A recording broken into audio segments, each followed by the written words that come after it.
Round 2 students எல்லாருக்குமே வணக்கம். இந்த இன்ஜினியரிங் கவுன்சிலிங்ல ரவுண்ட் 1ங்கிறது மிகப்பெரிய ஒரு பாடமா எல்லாருக்குமே அமைஞ்சிருக்கு. காரணம் என்னன்னா, ரவுண்ட் 1 மாணவர்கள் இன்ஜினியரிங் கவுன்சிலிங்க்கு புதுசு. அவங்களுக்கு ஃபர்ஸ்ட் கவுன்சிலிங் நடந்தனால நிறைய பேர் நிறைய மிஸ்டேக் பண்ணிட்டாங்க. அதாவது சில பேருக்கு பிடிச்ச காலேஜ் கிடைச்சிருக்கு, ஆனா பிடிச்ச டிபார்ட்மெண்ட் கிடைக்கல. அதே போல பிடிச்ச டிபார்ட்மெண்ட் கிடைச்சவங்களுக்கு பிடிச்ச காலேஜ் கிடைக்கல. இந்த மாதிரி ஒரு பிரச்சனையோட இருக்காங்க. சில பேருக்கு காலேஜே கிடைக்கல, நாட் அலாட்டட் அப்படின்னு வந்து கவலையோட இருக்காங்க. ஆனா நம்ம சேனல்ல பல்வேறு வகையில வீடியோக்களை கொடுத்தோம். இனிமே ரவுண்ட் 2ல வர்றவங்களுக்கு இந்த மாதிரி ஒரு தப்பான ஒரு விஷயம் யாருக்குமே நடந்துடக்கூடாது. எல்லாருக்குமே நல்ல காலேஜ் கிடைக்கணும், நல்ல டிபார்ட்மெண்ட் கிடைக்கணும் அப்படிங்கிறதுக்காக இனிமே தொடர்ந்து வீடியோக்களை கொடுக்க போறோம். இந்த நேரத்துல உங்களுக்கு நான் என்ன சொல்ல வரேன்னா, நீங்க என்ன ஆசையோட இருக்கீங்கன்னு எனக்கு தெரியும். நீங்க எல்லாருமே ஒரு முக்கியமா இதுதான் படிக்கணும், கம்ப்யூட்டர் சென்ட்ரிக் கோர்சஸ் தான் படிக்கணும் அப்படிங்கிற ஒரு ஆசையோட தான் இருப்பீங்க. அதே சேம் டைம் வந்து பாத்தீங்கன்னா, அதை எப்படி எடுக்கிறது, எப்படி தந்திரமா 2வது ரவுண்ட்ல ஒரு நல்ல கல்லூரிக்குள்ள போக முடியும் அப்படிங்கிறது உங்களுக்கு தெரியும். இருந்தாலும் ஒரு சில விஷயங்கள் தெரியாது. ஏன்னா வந்து பாத்தீங்கன்னா, நமக்கு ஆகஸ்ட் 10ஆம் தேதி வேகன்சி லிஸ்ட் வரப்போகுது. அந்த வேகன்சி லிஸ்ட்ல நம்ம பார்க்க வேண்டியது நிறைய இருக்கு. அந்த வேகன்சி லிஸ்ட்ல தான் நமக்கு வந்து எங்கெங்கெல்லாம் சீட் இருக்குன்னு தெரிய வரும். ஸோ அதனால நிறைய விஷயங்களை பத்தி இந்த வீடியோவில் நம்ம பேசுவோம். இது வரைக்கும் நம்ம சேனல் நீங்க சப்ஸ்கிரைப் பண்ணாமீங்கன்னா சப்ஸ்கிரைப் பண்ணீங்க. நான் உங்கள் ட்ரெண்டிங் தமிழ் கோபி. ஹலோ டிடிஜிஸ். நீங்க வந்து பாத்தீங்கன்னா வாட்ஸ்அப் சேனல், நம்மளுடைய வாட்ஸ்அப் சேனல்ல ஜாயின் பண்ணாம இருந்தீங்கன்னா ஜாயின் பண்ணிக்கங்க. கீழே டிஸ்கிரிப்ஷன்ல அந்த லிங்க் இருக்கு. இப்போ என்ன மேட்டர்னா, ரவுண்ட் 1 மாணவர்கள் இன்ஜினியரிங் கவுன்சிலிங்ல ஃபர்ஸ்ட் வந்தனால அவங்க தப்ப பண்ணிட்டாங்க. ஆனா நீங்க அதெல்லாம் வேடிக்கை பார்த்து எல்லாத்தையும் பார்த்து வச்சிருக்கீங்க, இந்த தப்பெல்லாம் நம்ம பண்ணக்கூடாது அப்படின்னு. அதனால நீங்க தப்பே பண்ணக்கூடாதுங்கிறதுக்காக சில விஷயங்களையும் நான் சொல்றேன். அதுக்கு முன்னாடி நான் சொல்றேன் என்னன்னா, அதாவது இந்த ரவுண்ட் 2ல எத்தனை பேர் வர்றாங்கன்னு உங்களுக்கு தெரியணும்.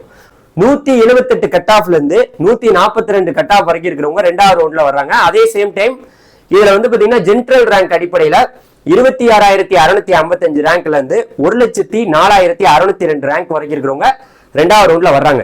கிட்டத்தட்ட சொல்ல போனோம்னா 77,948 பேர் வர்றாங்க.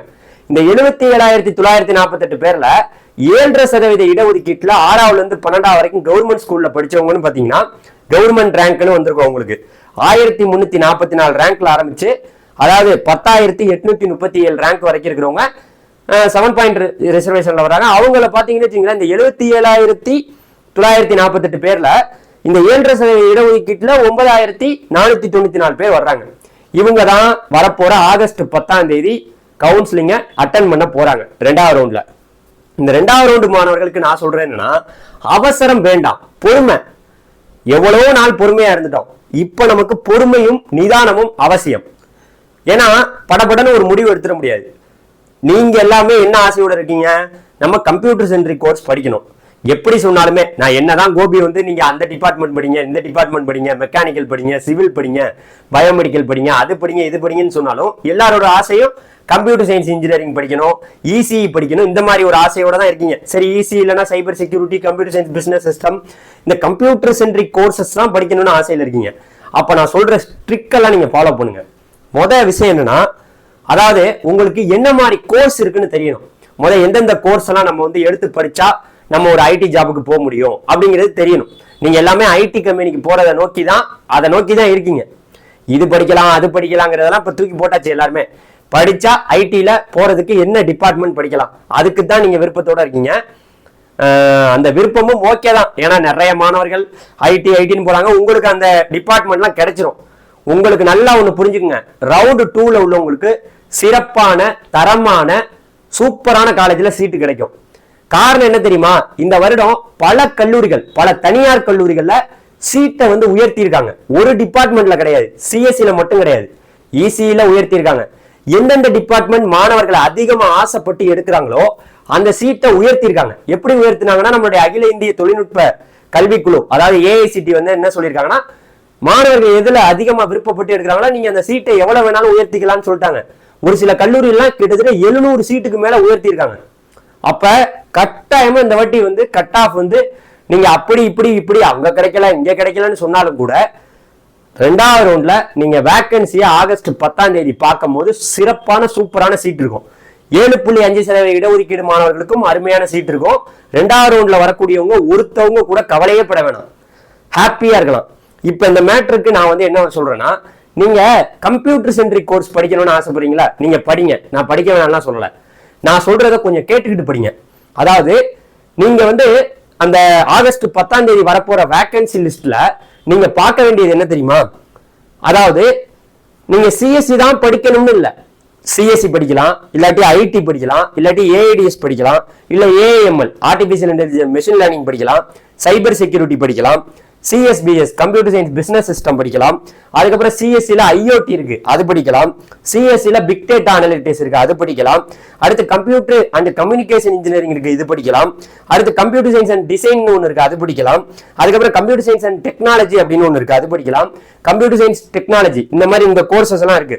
இந்த கோர்சஸ் எல்லாம் எல்லாமே ஒரே கோர்ஸ் தான். இதை படிச்சா அப்படி ஆகலாம், இது சைபர் செக்யூரிட்டி அது இது எல்லாமே பிரிஞ்சு வந்ததுதான். சிஎஸ்சில இருந்து ஒண்ணா பிரிஞ்சிச்சு, ஏஐடிஎஸ் ஏஎம்எல் இப்படி இப்படின்னு பிரிஞ்சிருச்சு. நீங்க அதனால இதுதான் படிப்பேன் சிஎஸ்சி தான் எடுப்பேன் அப்படின்னு இருக்கக்கூடாது. அப்படி இருந்தா ஓரமா போயிருங்க. இங்க வர்றவங்க கவுன்சிலிங்க்கு வரவங்களுக்கு நான் 2வது ரவுண்ட்ல உங்களுக்கு நான் சொல்றதெல்லாம் நடக்கணும்னா இந்த டிபார்ட்மெண்ட் எல்லாத்தையுமே நீங்க எடுக்கணுங்கிற ஒரு கட்டாயத்துக்கு வரணும்.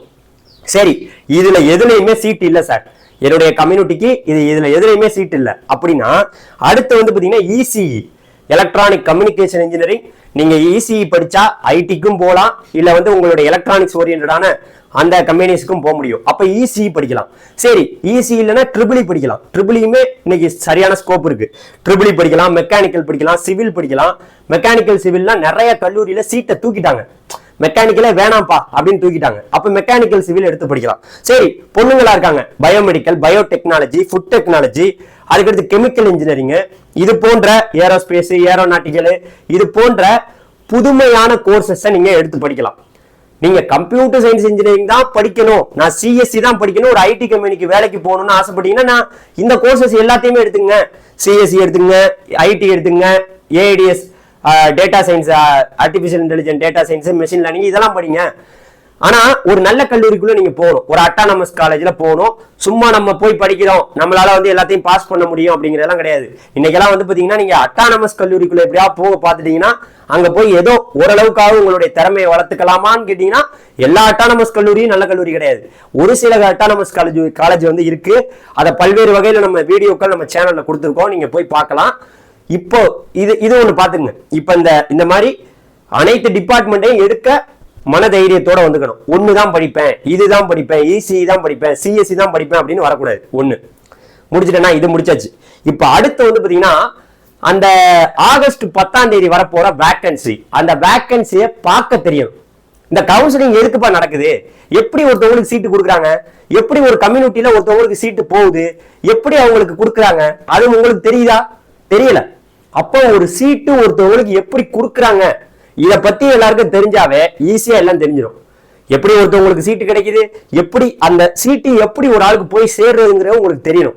அதுக்கு உங்களுக்கு சிம்பிளா நான் ஒன்று சொல்றேன், அதை நீங்க புரிஞ்சுக்கிட்டா ரைட்டு, புரியலனாலும் நீங்க கமெண்ட்ல கேட்கலாம். அதாவது மேட்டர் என்னன்னு கேட்டீங்கன்னா, இப்போ நான் உங்களுக்கு ஒன்று காமிக்கிறேன் பாருங்களேன். இப்போ ஒரு சிஎஸ்சி டிபார்ட்மெண்ட் அந்த வேக்கன்சி லிஸ்ட் போன வருஷம், நான் வேணாலும் இப்ப இந்த வீடியோ பார்த்துக்கிட்டு இருக்கவங்களுக்கு நான் என்ன சொல்றேன்னா, போன வருஷம் 2023 ரவுண்டு 1 முடிஞ்ச பிறகு எங்கெங்கெல்லாம் சீட் இருந்துச்சு, ஒரு காலேஜ்ல எங்கெங்கெல்லாம் சீட் இருந்துச்சுங்கிறதுக்கு என்கிட்ட பிடிஎஃப் இருக்கு. அந்த பிடிஎஃப் நான் கீழே கொடுக்குறேன், நீங்க டிஸ்கிரிப்ஷன்ல அதை ஓபன் பண்ணி பாருங்க. சரியா, அதை ஓபன் பண்ணி பாருங்க. இப்போ நான் உங்களுக்கு காமிக்கிறேன் பாருங்க.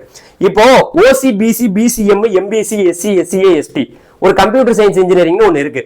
இதுல ஒரு கம்யூனிட்டிலே சீட்டு போட்டிருக்குல்ல, நீங்க வரப்போற ஆகஸ்ட் 10 இந்த இதை பார்க்கையில, வேக்கன்சியை பார்க்கையில ஓசியில சீட்டு வந்து 0-0 இருக்கும். நிறைய இடங்கள்ல நிறைய கல்லூரியில ஓசியில 0-0 இருக்கும். அப்ப ஓசியில 0 இருந்தா அந்த கல்லூரியில மாணவர்கள் வேகமாக எடுத்திருக்காங்கன்னு அர்த்தம். ஆசைப்பட்டு எடுத்திருக்காங்க. ஓசியில எந்தெந்த காலேஜ்ல எல்லாம் வேகமா சீட்டு முடிஞ்சிருக்கோ அந்த கல்லூரி வேகமா மாணவர்கள் மத்தியில அதிகமா ஆர்வம் இருந்த கல்லூரி அப்படின்னு அர்த்தம். ஏன்னா ஓசி சீட்டு முடியுதுன்னா, இப்ப எப்படி சொல்றேன்னா, இதுல ஓசி சீட்டு நீங்க எந்த கம்யூனிட்டியில போய் சீட்டு எடுத்தாலும் ஓசியில தான் ஃபர்ஸ்ட் குறையும். அப்ப ஓசியில சீட் இருக்கக்கூடிய கல்லூரிகள் இருந்தா அதை கொஞ்சம் நீங்க சாய்ஸ்ல நிறைய வச்சு விட்டுக்கலாம். ஏன்னா இந்த ரவுண்டுல 77,000 பேர் பங்கேற்கிறாங்க. அப்ப வேக்கன்சியை நீங்க வைக்கும் போது நல்லா ஒண்ணு புரிஞ்சுக்கங்க, இந்த இடத்துல நீங்க கூட்டிக்கணும். இப்ப உங்க கம்யூனிட்டியில இப்ப போட்டிருக்கேன், இப்ப குறிப்பா நீங்க இப்ப எஸ்சி கம்யூனிட்டியா இருக்கீங்க, எஸ்சி கம்யூனிட்டி, அதுக்கப்புறம் ஓசி கம்யூனிட்டி. இந்த ஓசியில இருக்கக்கூடிய 6 சீட்டையும் எஸ்சியில இருக்கக்கூடிய 4 சீட்டையும் கூட்டி 10 சீட்டு வருது. அப்ப ஓசியில உள்ள சீட்டையும் உங்களுடைய சீட்டையும் கூட்டிக்கணும். கூட்டி வச்சுட்டீங்கன்னா ஓகே, நம்ம இவ்வளவு சீட்டு நமக்கு இருக்குன்னு அர்த்தம். அப்ப நீங்க வரக்கூடிய வேக்கன்சி லிஸ்ட்ல ஆகஸ்ட் 10ஆம் தேதி வரப்போற வேக்கன்சி லிஸ்ட்ல எந்த இடங்கள்ல அதிக இடங்கள் இருக்கு, ஒரு நல்ல கல்லூரியா இருந்தாலுமே எங்க சீட் அதிகமா இருக்கோ அதை பார்த்து சாய்ஸ்ல வைக்கணும். ரொம்ப கம்மியா 1 சீட்டு 2 சீட்டு 3 சீட்டு 0 1 2 3 இருந்துச்சுன்னா அங்க வச்சீங்கன்னா போட்டி அதிகம். உங்களோட எத்தனை பேர் பங்கேற்கிறாங்க? 77,000 பேர். 77,000 பேர் ஒரே மாதிரியான சாய்ஸை வச்சா என்ன ஆகும் யோசிச்சு பாக்குறீங்களா இல்லையா? அதனாலதான் சொல்றேன், நீங்க அதிகமான சாய்ஸை வைக்கணும். அதிகமான சாய்ஸ்னா எண்ணிக்கையில அதிகமா வைக்கணும். உங்களுக்கு வேக்கன்சி லிஸ்ட்ல எங்கன ஒரு சீட்டு போட்டிருந்தாலும் இங்க பணக்காரன் ஏழை கஷ்டப்படுறவன் எல்லாருமே சாய்ஸ்ல வைக்கலாம். ஆனா உங்களுடைய குடும்ப சூழ்நிலை, சில பேரால பணம் கட்ட முடியும், சில பேரால பணம் கட்ட முடியாது, சில பேரால கவர்மெண்ட் காலேஜ் மட்டும்தான் படிக்க முடியும். கவர்மெண்ட் காலேஜ் கிடைக்கும், 2வது ரவுண்ட்ல முக்காவாசி கவர்மெண்ட் காலேஜ் கட்டாயமா கிடைக்கும். முக்காவாசினா 11 கவர்மெண்ட் காலேஜ்ல கிட்டத்தட்ட எனக்கு தெரிஞ்ச ஒரு 4-5 கல்லூரிகள் கண்டிப்பாக அதிகமான சீட் இருக்கும். அண்ணா யூனிவர்சிட்டியோட ரீஜனல் கேம்பஸ்ல சீட் இருக்கும். எல்லாருக்குமே ரொம்ப கம்மியா அரசு துறைக்கு கீழே அண்ணா பல்கலைக்கழகத்துக்கு கீழே நேரடியா பேராசிரியர், அங்க அண்ணா பல்கலைக்கழகத்தோட ஒருங்கிணைந்த இதுல இருக்கக்கூடிய கல்லூரிகள் இருக்கக்கூடிய பேராசிரியரை வகுப்பை நடத்தக்கூடிய அந்த மாதிரி கல்லூரிகள் இருக்கு. நீங்க இன்னைக்கு தனியார் கல்லூரிகள்லாம் ஒரு ஊழலே நடந்துச்சு, பாத்தீங்களா இல்லையா? ஒரே கல்லூரியில ஒரே காலேஜ்ல ஒரு காலேஜ்ல இருக்கக்கூடிய ப்ரொஃபசர் 11 காலேஜ்ல போய் வேலை பார்க்கிறாரு. இது எப்படி? எங்கேயோ அபுதாபியில இருக்காராம். அது மாதிரி நிறைய விஷயங்கள் சொல்லிட்டு இருக்காங்க. அதனால தனியார் கல்லூரிகளுக்கு போறதுக்கு முன்னாடி அந்த கல்லூரி எந்த வருடம் ஆரம்பிக்கப்பட்டது, அந்த கல்லூரி நல்ல கல்லூரியா, நம்ம அங்க போய் சேரலாமா வேணாமான்னு நீங்க பலமுறை யோசிக்க வேண்டியிருக்கு. ஒரு விஷயம் நல்லா சொல்றேன், நான் என்னுடைய சேனல்ல 37 கல்லூரிகள் அரசு சார்ந்த கல்லூரிகளுக்கு தனியா வீடியோ போட்டிருக்கேன். இந்த வீடியோடைய லிங்க் கீழே இருக்கு. இந்த 37 கல்லூரிகளுக்குள்ள போனீங்கன்னா முழுக்கவே அரசு பேராசிரியர்கள், எல்லாமே அரசு சார்ந்த கல்லூரிகள் தான். அதனால இந்த கல்லூரிகளுக்குள்ள போகணும்னு நினைக்கிறவங்களுக்கு இந்த வீடியோ ரொம்பவே யூஸ்ஃபுல்லா இருக்கும் அப்படிங்கிறத சொல்லிக்கிறேன். அதனால மாணவர்கள் ரொம்பவே பொறுமையா அடுத்தடுத்த நடவடிக்கைகளை நீங்க எடுக்கலாம். இப்ப இதுல சொன்ன எல்லா விஷயத்தையும் நீங்க கரெக்டா ஃபாலோ பண்ணுங்க. நிறைய பேர் கோயம்புத்தூர்ல படிக்கணும்னு ஆசைப்படுவீங்க, நிறைய பேர் சென்னையில படிக்கணும்னு ஆசைப்படுவீங்க. உங்களுடைய ஆசை கட்டாயமா நிறைவேறும். நீங்க பொறுமை நிதானம், அப்படியே பொறுமையா இருங்க. ஆகஸ்ட் 10ஆம் தேதி தான் இந்த காலேஜ்ல கிடைக்காது, அந்த காலேஜ்ல கிடைக்காது, இது நடக்காது, அப்படி இப்படின்னு சொன்னாலும் ஆகஸ்ட் 10ஆம் தேதி வரப்போற வேக்கன்சில தான் என்ன நடக்குங்கிறது நமக்கு தெளிவா தெரிய வரும் அப்படின்னு சொல்லிட்டு இந்த வீடியோ முடிச்சுக்கிறேன். நன்றி. பாய் டிடிஜிஸ். தேங்க்யூ.